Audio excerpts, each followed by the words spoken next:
What is the saddest thing you have ever seen?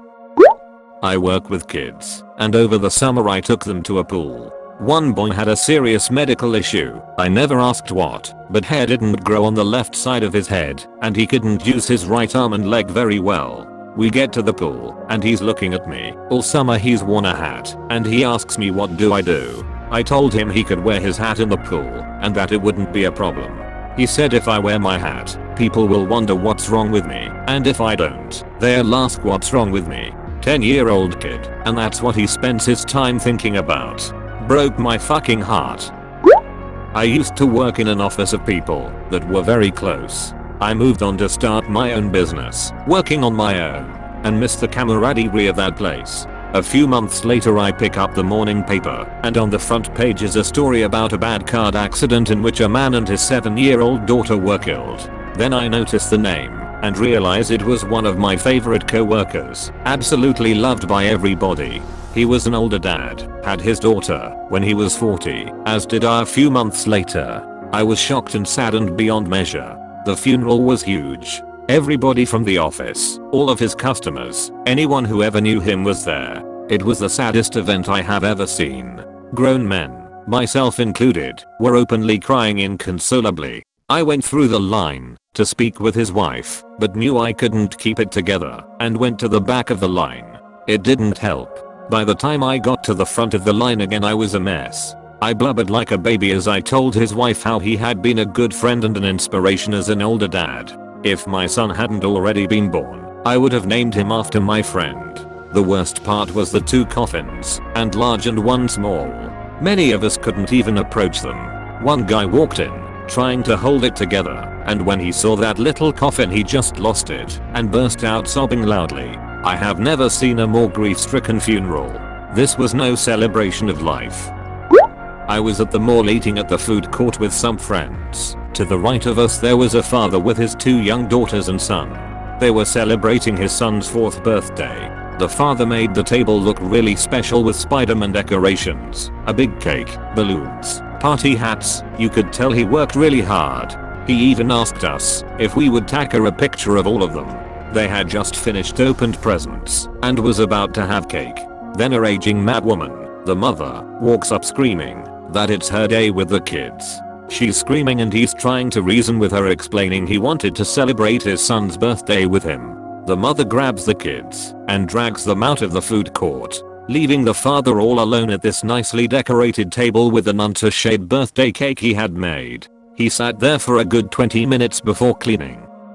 When I was in middle school, a new student from another country came to my class.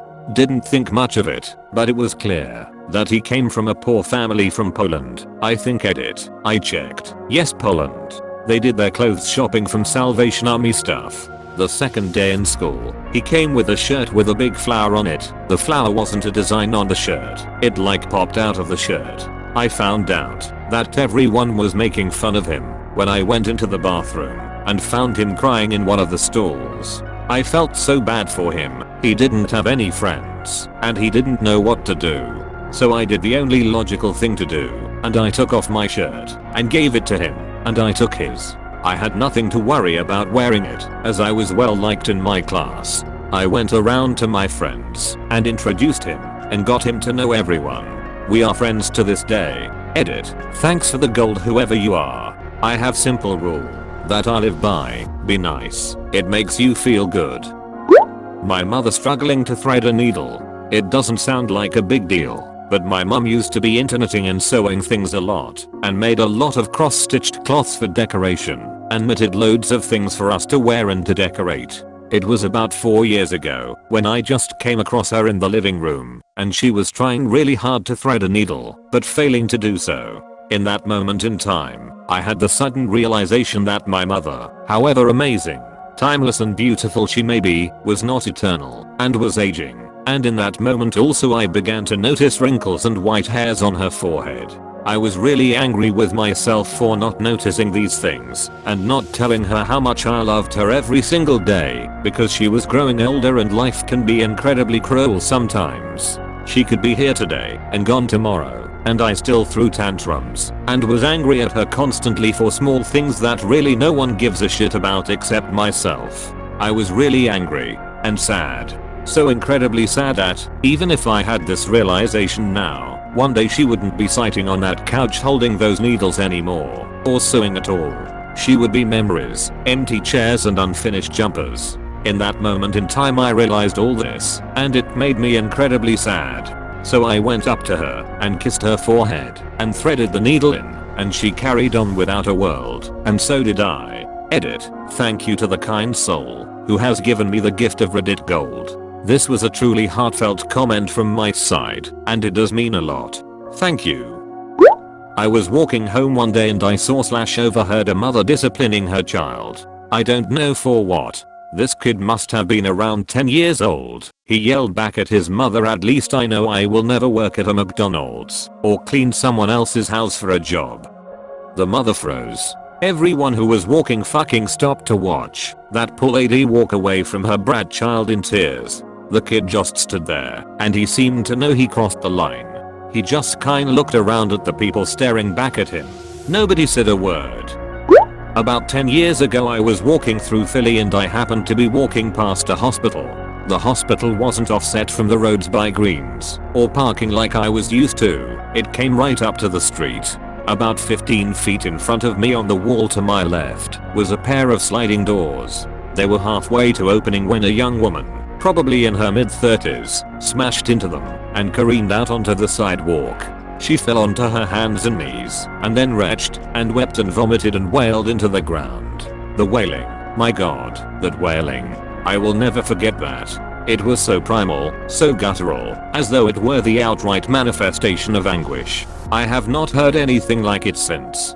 Her forehead fell down onto the sidewalk in front of her, and she just screamed into it. An older woman came running out of the doors and tried to hold the sobbing woman's shoulders to pull her into some sort of embrace, but she was pushed off. The younger woman was screaming no over and over, raised one of her fists and slammed it into the sidewalk. She had to have broken it, but it seemed she barely noticed. The older woman knelt back down and wrestled the younger woman into an embrace, rocking and shushing her as though she were an infant. The younger woman half sat, half lay there in the older woman's arms weeping, vomit covering the front of her coat, and clutching a hand that was already turning purple. I don't know how long all of this took. Probably only 30 seconds, 60 at most. I had been shocked still the entire time. But I was starting to feel awful for having watched something I felt I shouldn't have. I didn't know what else to do, so I turned around and tried to go on my way. Behind me there was the older woman hushing the other and saying "There with God now." It was the part that really gets me now. It was the saddest thing I've ever seen, and I think about it more often than I'd like to. My father after a stroke. He got lucky and didn't suffer any damage to motor function, but his memory was shot. I was sitting in the hospital room with him and just talking like normal. He was very coherent and seemed normal, and he called me little brother and Chris a few times. My name is not Chris, but his younger brother's name was Chris, a younger brother who had died 2 years earlier. It took everything in me not to cry that my own father thought I was his dead brother. Good news is we were able to get him into a great rehab center, and he is pretty much 100% back to normal. My cousin was shot and killed when his son was only a year and a half old. They lived across the country from me, so I didn't see them too often. 2 or 3 years after he died, his widow and young son came for a visit and we were all at my grandparents' house. My cousin's widow kept showing their kid all these pictures of my cousin that were up around the house from when he was growing up. She would point and say, "Look, it's daddy," but the kid was very distracted and tired and wasn't really paying attention or seeming to get it. A couple minutes later he was playing with the other kids and was pretending to shoot a gun while his mom kept trying to get him to look at a picture. He kept playing and making shooting noises and she just lost it, collapsed sobbing on the ground holding the wedding ring she kept on a chain around her neck. The kid came right over to her and was hugging her like this was something they had been through. My uncle put his arms around her and everyone started crying. So hard to watch. I felt terrible. I was in line at the grocery with my GF. In line ahead of me was a young father and his daughter. He was wearing a block-collared shirt with a gas station tenant's tag on the breast. He was buying some standard groceries, some veggies, cereal, milk, and a 6-pack of beer. maybe $25 worth. I even remember thinking to myself, single dads need a treat too or something to that effect. He was ready to check out, his groceries all bagged, and when he swiped his credit card it was declined. So he blushed and told the cashier to take out the beer and some cookies. He swiped his card and was declined again, and then he asked the cashier to take out the milk. That I could not abide. Not the milk is all, I choked out as I reached over him and swiped my card through the reader. He flushed and even looked like he was going to weep, and he thanked me, telling me that he'd had such a hard day. Things like this are what reminds him to keep going, and he took his daughter by the hand with his groceries in the other, and they went home with milk for cereal. That was the saddest thing I think I've ever seen.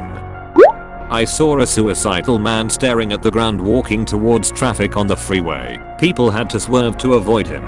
Being someone who had been extremely depressed, it really hurt to see a person come to that point. I was in shock for 3 days after. I was in first grade, and it was January, and actually very cold at the time for the region.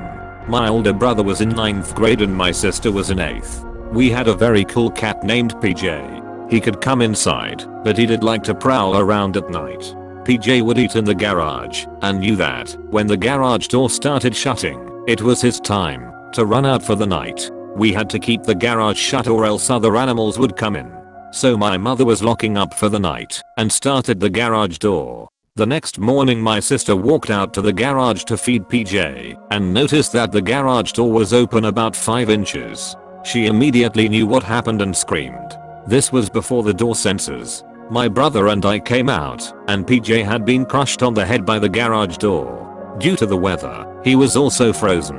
On top of that, there were self-inflicted bloody scratches on his body where he tried to drag himself out.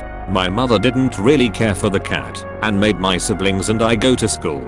It was horrible. When we got home, my brother and I buried PJ in the backyard. That was almost 30 years ago, and I still get choked up. Was walking to the bus stop on the way to work when I saw a car run over a dog in the street. It was still alive, but squealing. As I waited for traffic to clear so I could cross the street to the dog, it was in the other lane. Another car came along and ran it over again. At that point, my stomach turned and I just couldn't go over there. It was squealing even louder. I turned around and walked away. The first driver had pulled over to attend to the dog anyways. I had to tell everyone later, even though nobody wanted to hear it. My friend committed suicide after years of being treated horribly by her mother.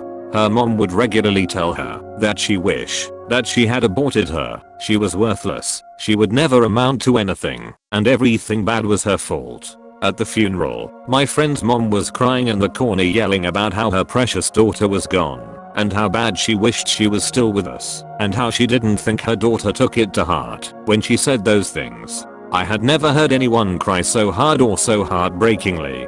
There was just something about seeing a mother who destroyed her daughter coming to realize that her daughter's suicide was her fault that makes you pity her. My parents divorced when I was 7. I lived with my mother after this.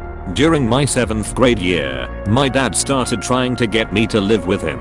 I wanted to, but I was afraid of hurting my mom's feelings. I signed the papers my dad handed me, but I also signed whatever my mom threw at me in response. My dad was going through his second divorce during this time. The dog he had bought when I was 4 and that had been his friend for 9 years had just died, and he was forced to move into a really small house that we could barely fit in. I kept telling him I would live with him, but I never told my mom. After a few weeks of this, my dad asks me again, and I told him that I don't want to live with him. He got really angry and threw some stuff at a wall which really frightened me. A little while later I was going to just walk back to my mom's house, but I wanted to tell my father goodbye. When I walked inside I saw him on the couch staring at a picture of him and I on a fishing trip 2 gets before.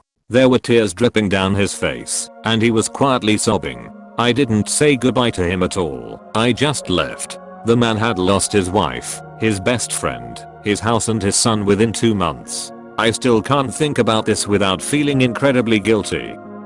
I've only seen my dad cry about 3 times in my life. The first time was after my parents told me they were getting a divorce. I was obviously a little unsettled and said I was going for a walk for some air. My dad then came and picked me up and we went for a drive. We ended up sitting outside my public school and he started to cry, saying the only thing he didn't want in life was to be alone.